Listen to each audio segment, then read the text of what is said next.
सारा आकाश उत्तरार्ध, सुबह का समय।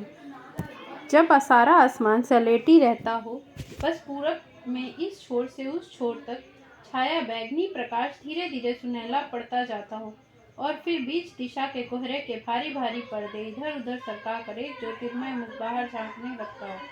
हवा में हल्की हल्की शीतलता बढ़ जाती हो, पास वाले पेड़ के पत्ते हिलने लगते हो, धीरे धीरे नगर जागने लगता हो, तो अपने छत की मुंडेर के सहारे एक पैर मुंडेर पर टिकाए उस क्षण को देखना और मन की अनेक सतहों पर महसूस करना कैसा आह्लादकारी अनुभव है, यह मैंने पहली बार जाना।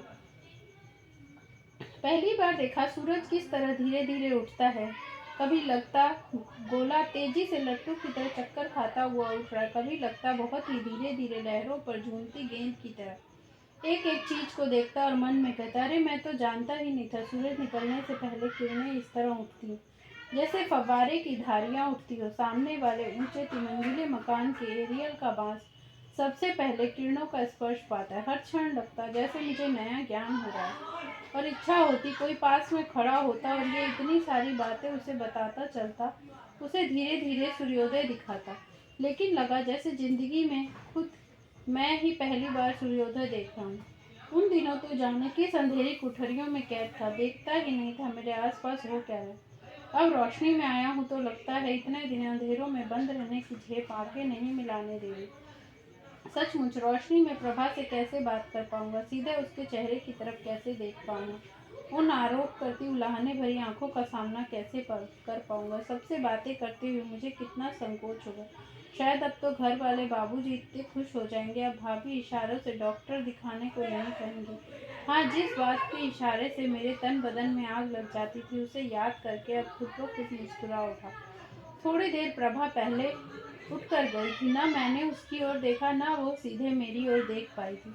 फिर मैं चुपचाप उठकर यहाँ चला आया। देर तक खड़ा खड़ा देखता रहा, समझ में नहीं आया अब क्या काम करूं। लोग मुझे इससे देखें उसके पहले मैं चुपचाप से उठकर निकल जाना चाहता था। तभी ध्यान आया प्रभा ने पोस्ट कार्ड मांगा था। सड़कों पर जमादार कूड़ा खुरचते झाड़ू दे रहे थे, दूध की टंकियां साइकिल से बांधे दूध वाले किसी खुले दरवाजे के सामने खड़े थे, बच्चे को गोद में लिए चादर लपेटे कोई बूढ़े साहब दूध का बर्तन आगे बढ़ाए दूध ले रहे। एक जगह तो मैं सचमुच मुड़कर देखने लगा कि दूध वाला जब लुटिया भरकर दूध से टंकी से दूध निकालता है तो किस तरह उसकी लुटिया या उंगलियां में दूध टपकता है। यह दृश्य मुझे बड़ा रोचक लगा और जब इसका ख्याल आया तो खुद ही मैंने पूछा, ऐसा तो कभी नहीं हुआ। लगता था जैसे रास्ते में मिलने वाला हर आदमी जानता है कि मैं सुख के कितने शक्तिशाली फव्वारे को बलपूर्वक अपने भीतर ही दबाए चला जा रहा था। हर क्षण लगता कि कहीं यह बांध टूट न जाए, मैं पागलों की तरह सड़क पर चिल्लाता हुआ भागना शुरू कर दूं।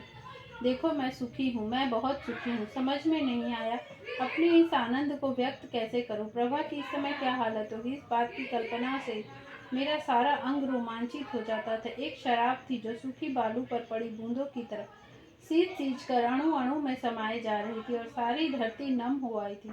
कितनी भीषण गर्मी, झुलसाने वाली लू, धूप के बाद में स्वच्छंद निर्झर की शीतल शांति को युगों प्यासों की तरह पी रहा था।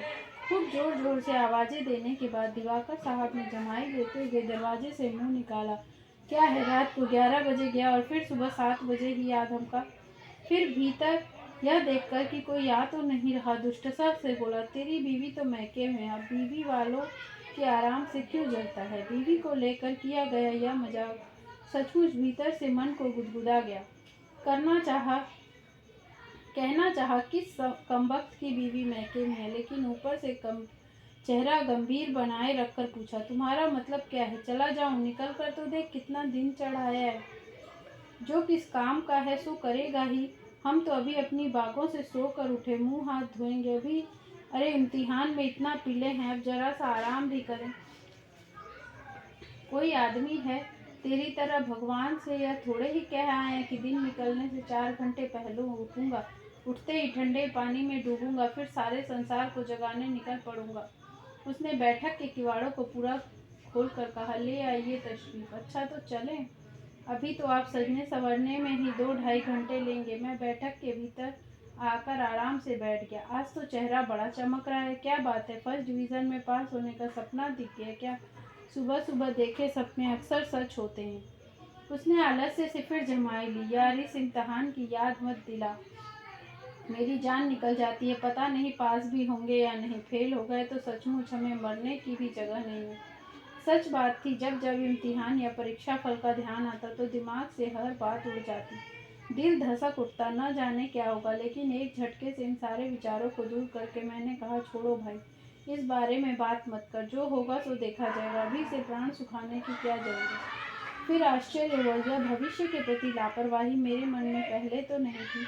थोड़ी देर चुप रहकर बोला, अभी तक कल की बात पर माता जी का मुंह फूला हुआ है। बताओ, एक दिन अगर पत्नी के साथ सिनेमा चले गए तो क्या मुसीबत हो गई। इन लोगों की बात हमारी समझ में नहीं आती। विश्वास करो, मैंने तो एक भी घर नहीं देखा जहाँ सास अपनी बहू से खुश हो। 4 लड़के हैं तब भी वही बात है, 2 हों तब भी वही है। मैं चाहता हूँ आज यह झगड़ा ठंडा हो जाए। अच्छा, अभी तक चल रहा है। लेकिन जैसे यह वाक्य मैंने उससे नहीं अपने आप से कहा। दीवार से सट कर दबी सिमटी प्रभा और दूसरी ओर अम्मा और भाभी की तस्वीर आंखों के सामने आ गई। अचानक आंखें भीग आई। मुझे अपने रग रग से रोती हुई मुन्नी की आवाज़ सुनाई दे रही थी, भैया भाभी से बोलो। पहले इस आवाज़ को मैंने सुना और दूसरे कान से निकाल दिया, लेकिन इस क्षण अपने भीतर से उठती हुई इस आवाज़ की प्रतिध्वनि से मेरे अस्तित्व का अणु अणु गूंज उठा। मन हुआ मुन्नी से लिपट जाऊं, उसके कान में अपनी आनंद विह्वल वाणी से कूक उठूं, देख मुन्नी, मैं बोला, तेरी भाभी से बोला, लेकिन मुन्नी अब है कहाँ। उसे तो गड्ढे में ढकेल कर उसके मुंह पर पत्थर लगा दिया। मुझे लगा जैसे मुन्नी मेरे भीतर अपनी मुक्ति के लिए तड़फड़ा रही है। उसने मुझे एक गड्ढे से निकाल लिया था और खुद उसमें जा गिरी थी। काश जरा वह मुझे पहले निकाल लेती, मैं उसे नरक में कभी न जाने देता। दिवाकर की किसी बात से मैं चौंक कर सिटपटा उठा, कहीं इसने समझ तो नहीं लिया मैं क्या सोच रहा हूँ। यह मेरी बहुत बुरी आदत है, यूँ बातें करते करते सोचने लगता हूँ। दिवाकर कह रहा था, समझ, कल हमारे एक चचेरे भाई आने वाले। मैं चाहता हूँ माता जी की नाराज़गी आज ही ठीक हो जाए तो अच्छा है। पिछली बार आए थे तो मैं तुम्हें मिला नहीं पाया। बाबा रे, कितना घूमा है उन्होंने भी, कोई शहर नहीं छोड़ा। लेकिन भाई, अपनी यह छोटी वोटी कटा आना, अगर वे कहीं इसका मजाक बनाने लगे तो तू बुरा मान बैठे। ऐसे ही हैं वे जरा, उन्हें यह ढोंग वोंग कम ही पसंद है। यह ढोंग क्या, अपना अपना विश्वास है। मैं बहस बढ़ाना नहीं चाहता था। अच्छा विश्वास है, आप अलग जा रहे हैं और हिंदुत्व का झंडा अलग फहरता जा रहा है। इसकी एक उपयोगिता जरूर है, किसी से लड़ाई हो जाए तो लपक कर सबसे पहले चोटी पकड़ो, दूसरा आदमी हिलेगा डुलेगा लेकिन कुछ कर नहीं सकता। हाँ, इम्तिहान के दिनों में इसे खूंटी के बांध कर पढ़ा भी जा सकता है। वो खुद ही हंस पड़ा, तुम खाने पीने और भोग विलास में मस्त रहने वाले जी, तुम्हें क्या पता विश्वास और आत्मा का आनंद क्या होता है। कहने को जो मन हो सो कह लो, लेकिन समर बाबू, दुनिया में इसके सिवा है ही क्या। कभी कभी हम भी तुम्हारे मंदिरों में पहुंच जाते हैं, वहाँ चीज़ें बड़ी छटी छटी आती है। चला हमेशा से वही आया है, उसके आसपास शब्द जाल चाहे जैसे फैला लो। मुझे याद आया, मंदिर गए तो मुझे युगों हो गए। फिर भी गंभीरता से कहा, देखो दिवाकर, यह अपने विश्वास की बात है। हर देश के वस्त्रों, रहन सहन या विचारों की एक संस्कृति होती है। हम लोग अपनी संस्कृति का अध्ययन नहीं करते और इस तरह के लोगों के कारण ही देश की यह हालत होती जा रही है। हम लोग पतित होते जा रहे हैं। अपनी चीज़ें, अपनी देवी देवताओं का तो यह मजाक उड़ाएंगे, हर विदेशी चीज़ के भागेंगे पीछे भागेंगे। जब मैंने अपनी बात शुरू की थी तो ध्यान था काफ़ी लंबा और प्रभावशाली भाषण देकर इसे समझाऊंगा, लेकिन बीच में ही मुझे अचानक गणेश जी को मिट्टी का ढेला मानकर बर्तन मार लेने वाली घटना का स्मरण हुआ।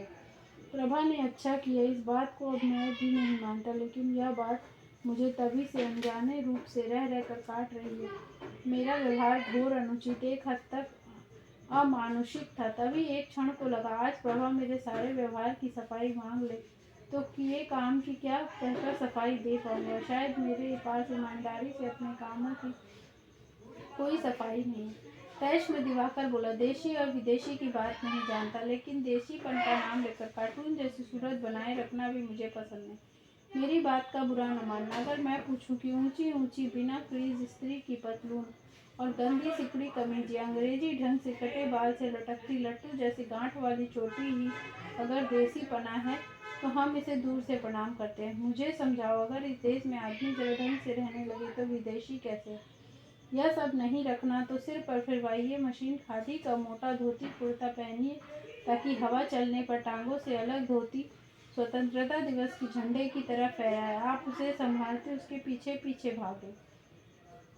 मेरा चेहरा लाल हो आया। मुझे लेकर वह कई बार ऐसा कह चुका है और इस बार मैंने व्यक्तिगत पसंद और विश्वास कहकर टाल दिया। कभी कभी कई दिन अनबोला भी रहा है। अब इस मूड को कैसे समझाऊं? मेरे पास इन कपड़ों के सिवा दूसरे नहीं है। मुझे प्रभा की फटी और थिगलियां लगी धोती का ख्याल हो आया, लेकिन जैसे ही प्रभा का चेहरा सामने आया मैं दिवाकर की सारी बकवास भूल गया। बोला, अच्छा अच्छा बाबा, अब बस भी कर, कॉलेज की डिबेट थोड़ी ही है, सुबह सुबह मेरा मूड मत खराब कर। लेकिन आज अचानक अपनी प्रसन्नता के मूड का अता पता तो बात मेरे होठों तक आ गई। दिवाकर बोला, यूं ही कोई खास बात नहीं। अच्छा, तू भी अब नहा धो और मुझे भी चलने दे, मुझे कुछ जरूरी पत्र डालने हैं, तो ला 2-4 पोस्ट कार्ड दे। सहसा मेरा शरीर सिहर उठा। मुझे प्रभा का पोस्ट कार्ड मांगने का ढंग याद आ गया। कहाँ कहाँ डालने, कुछ बता तो सही, हमारा भी रोल नंबर याद रखना। किसके पास पहुँच गई हैं कापियाँ? वह हंसा, फिर गंभीर हो गया। यार, इधर उधर कुछ पहुँच निकालो ना। सुना है दुनिया भर के लड़के दिग्विजय करने निकल पड़े हैं, जिन्हें कभी जन्म जिंदगी में नहीं मिले। उनके पास जा धमकते हैं और रौब से काम निकलवा लेते। लगता है अगर इस बार कोई उठा धराई नहीं की तो जिंदा नहीं बचेंगे। उनके माथे पर चिंता की सलवटें उभर आई। उसका चेहरा देखकर परीक्षा में पास न होने की विभीषिका फिर छाती पर झूलने लगी। मैं फिर से अपने में खोकर फेल हो जाने के बाद की प्रतिक्रिया को लेकर सोचता रहा। पूछा, क्या सोचा है आगे के लिए तुमने? 3rd ईयर ज्वाइन करोगे या किसी और लाइन में जाओगे? अरे यार, पास तो हो जाए पहले, फिर कुछ सोचेगी। अगर कहीं फेल हो गए तो 1 साल की पिसाई और हो जाएगी। रोज मंदिर में दर्शन करने जाना और दुनिया भर के शगुन बनाना बेकार चला जाएगा। तुम तो फर्स्ट डिवीज़न ला रहे हो, तुम्हें चिंता क्या है? मुसीबत तो हमारी है। दिवाकर का मेरे बारे में ख्याल है अच्छा लगा जानकर, लेकिन भीतर के उल्लास को दबाकर कहा, भाड़ में जाए फर्स्ट डिवीज़न, बस पास ही हो जाए तो जाकर हनुमान जी को ₹1.25 का प्रसाद चढ़ाएंगे। मुझे अपने फर्स्ट डिवीज़न में आने का पूरा विश्वास था। बात मन में आकर रह गई कि घर में अगर जरा भी साथ होता तो मैं दिखा देता फर्स्ट डिवीज़न क्या होता है। अच्छा, यह ज़्यादा बनना बनाना छोड़ो, तुम्हारे आगे क्या करने का इरादा है? हमारे अब्बा जान तो पीछे पड़े हैं, आगे पढ़ने में कुछ नहीं है। अभी उम्र है, थानेदारी में चले जाओ, रौब का रौब रहेगा, ऊपर की आमदनी अलग। मगर मेरा मन नहीं करता। थानेदारी में कहाँ मारे मारे फिरेंगे, फिर किसी गांव नगर में फेंक दिया तो आदमी की सूरत देखने को भी तरसेंगे। किरण तो रो रो कर मर जाएगी। गहरी सांस लेकर दिवाकर बोला, फिर यह ऊपर की आमदनी? बाबूजी अभी अपने जमाने की बातें सोचते हैं। दिवाकर की बात मुझे छू गई, फिर भी बोला, तुम्हारी क्या आफत, मुसीबत तो हमारी है। समझ में ही नहीं आता किया क्या जाए। पढ़ाई तो हमारी बिल्कुल रुक गई समझो। अब कहीं 150 की नौकरी मिल जाए तो काम चले। बेवकूफ़ हुए हो। सुनो, इन सबको तो जाने दो, कुएं में कहना मानो हम दोनों 3rd ईयर ज्वाइन करेंगे। दिवाकर ने सांत्वना के स्वर में कहा, नहीं दिवाकर, अपनी सीमाएं देख कर ही सोचना चाहिए। हमारी हर घर की हालत ऐसी नहीं है। इस बार कुछ न कुछ तो करना ही होगा। आगे की बात तो अब किसी भी तरह चलती दिखाई नहीं देती। मैं तो अभी से तलाश में, कुछ मिले तो करने लगी। तुम कर सकते हो तो कुछ बताओ। मुझे भाई साहब की बात याद आ गई। मैं तो यही कह रहा हूँ जनाब, इन बातों में कुछ नहीं लगा। अगर अच्छी डिग्री हो तो नौकरी भी अच्छी मिलेगी, नहीं तो बस किसी लाला के 40 रुपए के मुनीम हो जाना। इंटर पास वालों को कोई नहीं पूछता। इस तर्क के सामने मैं बिल्कुल निरुत्तर हो गया। सच ही, कौन देगा मुझे नौकरी? यथार्थ के इस रूप को देखकर मैं घबरा गया। टालता हुआ बोला, अरे यार छोड़ो भी, पहले रिजल्ट तो आ जाने दो। और मैं उठकर खड़ा हुआ। रोज रोज अपनी नौकरी के लिए इस बेचारे से कहाँ तक कहूँ? अगर होती तो यह क्या कसर छोड़ता। बैठक के बाहर आता हुआ बोला, अच्छा तुम नहाओ धो। फिर याद आ गया, हाँ वे पोस्ट कार्ड, हम तो होली दिवाली नहाते हैं भैया। कहता हुआ वो भीतर पोस्ट कार्ड लेने गया। चिंताएं इस पर भी कम नहीं थी, लेकिन रहता कैसा मस्त है। सिर्फ एक पोस्ट कार्ड मांगने में शर्म लगती थी, इसलिए मैंने 4-5 मांगे थे। पोस्ट कार्ड लेकर कहा, इन्हें लौटा दूंगा। अरे हाँ, वह रसीदी कागज तो मैं लाया ही नहीं जिसमें इन्हें लौटाने की लिखा पढ़ी होगी।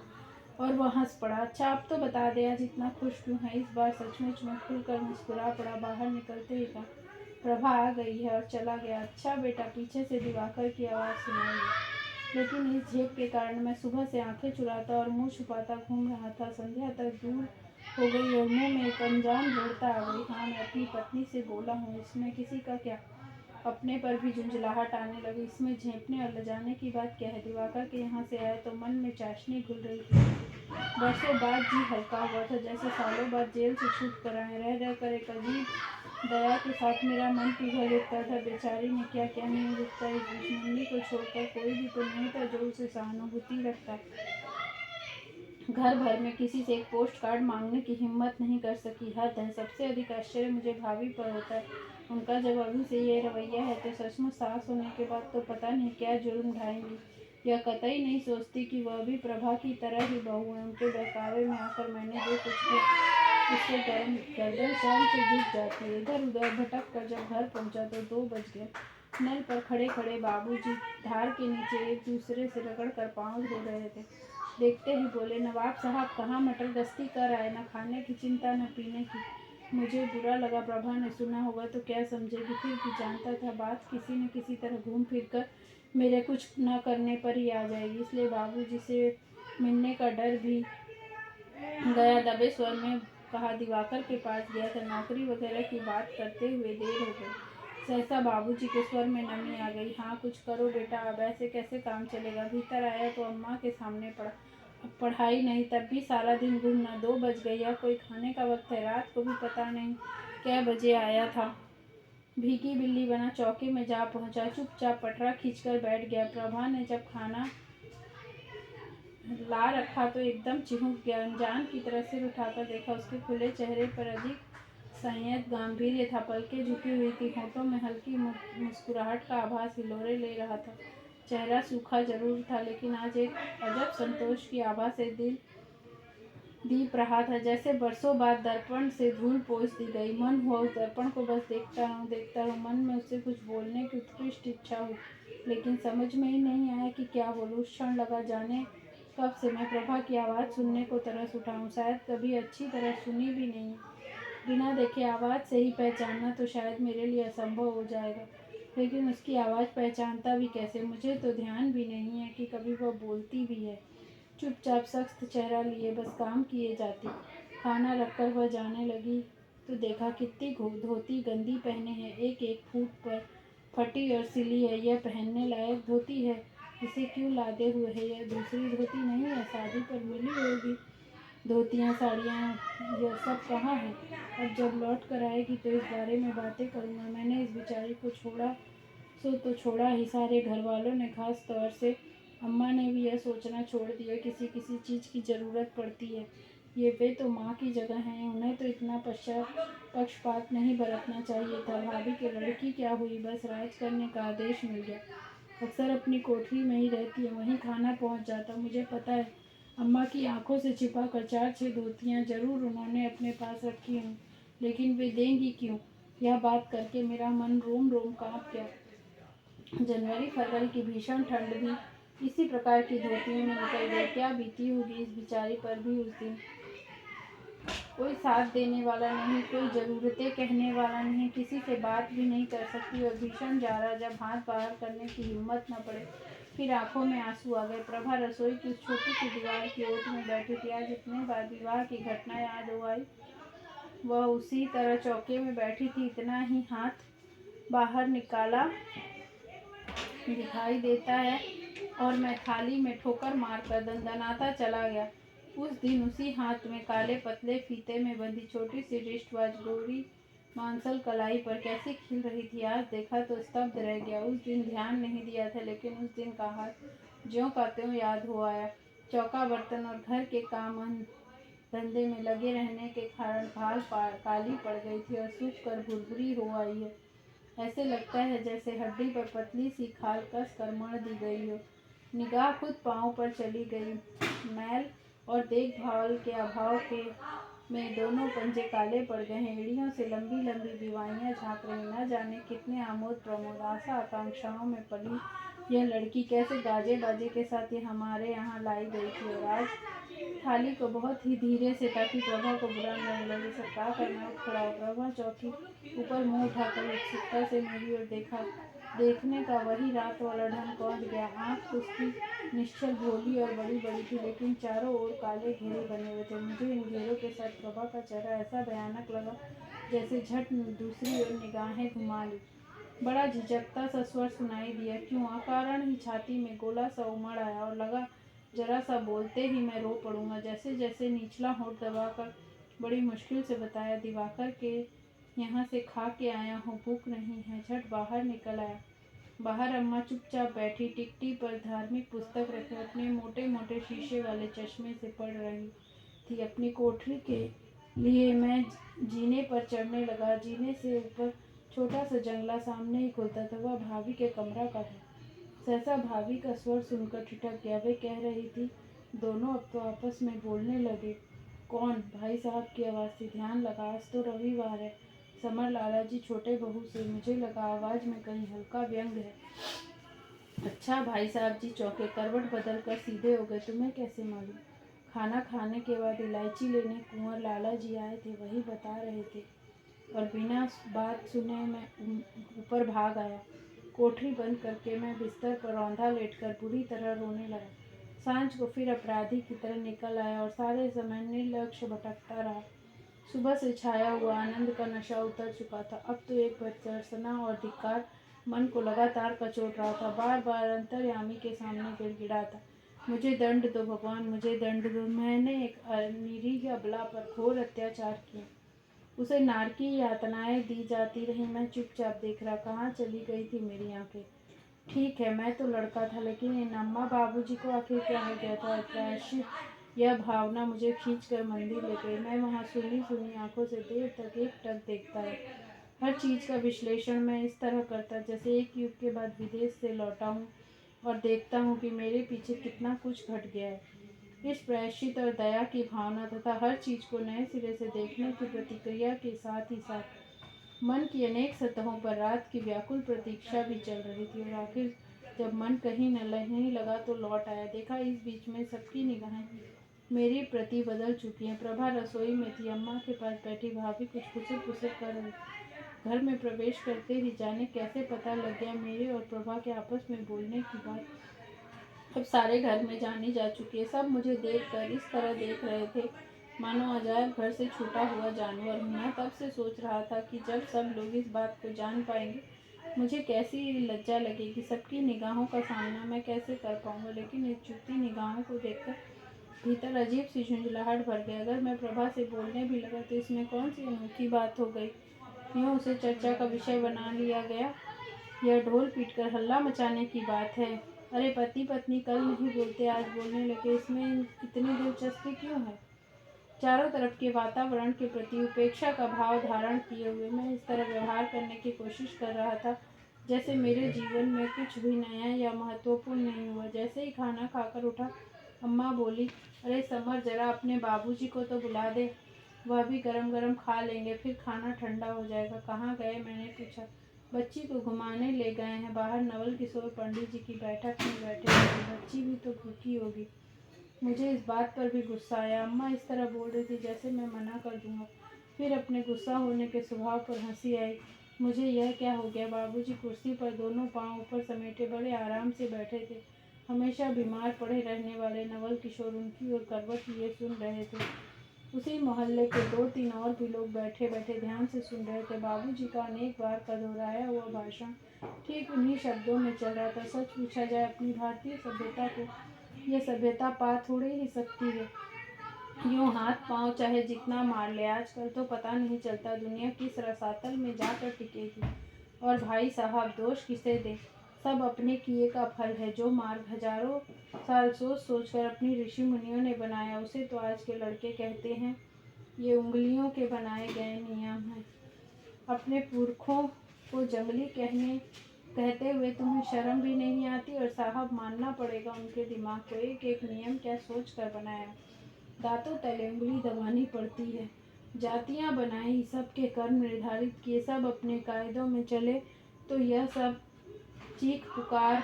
नवल किशोर को लगा कि इस विषय पर बोलना तो उनका अधिकार है। अधीर होकर बोले, भगवान, मनु ने मनुस्मृति में कहा। मैं सोच रहा था बाबूजी अपनी बात तोड़ें तो मैं अपनी बात कहूँ। अब झिझकते से कहीं डांट न दें। एकदम बोला, बाबूजी आपको बुलाया है। अच्छा, चल रहे हैं, भीतर जाकर बच्ची को ले आवे। बिना ध्यान दिए बोले, मैं पंडित जी के यहाँ शुरू से ही आता जाता रहा हूँ। पंडित जी की पुत्र वधू बैठी बैठी बच्ची को खिला रही थी। मैंने कहा, भाभी, इसे बाहर बाबूजी मांग रहे हैं। इन्हीं के पतिदेव उस दिन मार मार कर शरणार्थी को निकाल रहे थे। मेरी आवाज़ सुनकर पंडिताइन बाहर आई। देखते ही पूछने लगी, कौन समर? अरे बेटा, तूने तो आना जाना ही छोड़ दिया, इम्तहान हो गए? बड़ा अच्छा हुआ बेटा। अरे हाँ, हमने सुना तू अपनी बहू से बोलता नहीं था, अब बोलने लगा है। अच्छा है बेटा, अपनी बहू से नहीं बोलेगा तो और कौन बोलेगा? ऐसी बातें तो होती ही रहती है, इसके मारे क्या बोल चाल छोड़ दी जाए? बोले तो है बेटा, पर ऐसी अनीति तो उठाइए मत जैसे हमारे विष्णु ने उठा रखी है। मंदिर का सारा चढ़ावा पूजावा अपनी बहू की छाती पर लाद हरी है। तेरी कसम बेटा, जो एक पैसा भी देता है अच्छी अच्छी मिठाई अपने मुंह के खा डाली, जूठन जूठन उठा के हमारे आगे डाल दीनी। भैया, बुढ़ापा में हमारी मिट्टी तो इन नासपीटों ने ऐसी खराब कर दीनी है कि न दिन देखे न रात, रात दिन हाँ हाँ हू हू करते रहें। कोई देखता रहे, कोई सुनता रहे, नहीं रत्ती भर चिंता नहीं। मंदिर में क्या आवे क्या जावे, हमें तो भैया भनक तक नहीं लगे। हम तो दोनों भगत यही प्रार्थना करें कि हे भगवान, अब तो हमें उठा ले। पर समर भैया, ये भी तो सुन ली, जो दोनों भगत के कलाकंद चली आ रही है तो सब पंडित जी की माया है। बाद में एक पैसा नहीं चढ़ेगा, तब आटे दाल का भाव पता चलेगा। अभी तो सब हरी हरी सूझ रही है। और पंडित जी के मर जाने की कल्पना से या कहीं व्यक्तिगत कारणों से उनका गला भर्रा आया। वे आंखों पर पल्ला रख कर सिसकने लगी। विशन की बहू ने सास की तरफ ठेंगा दिखाया, मुस्कुराते हुए, बच्ची दे दी। जाने क्यों बच्ची को लाते समय अपनी भाभी की डॉक्टर को दिखाने वाली बात याद आ गई। मैं खुद ही मुस्कुरा उठा।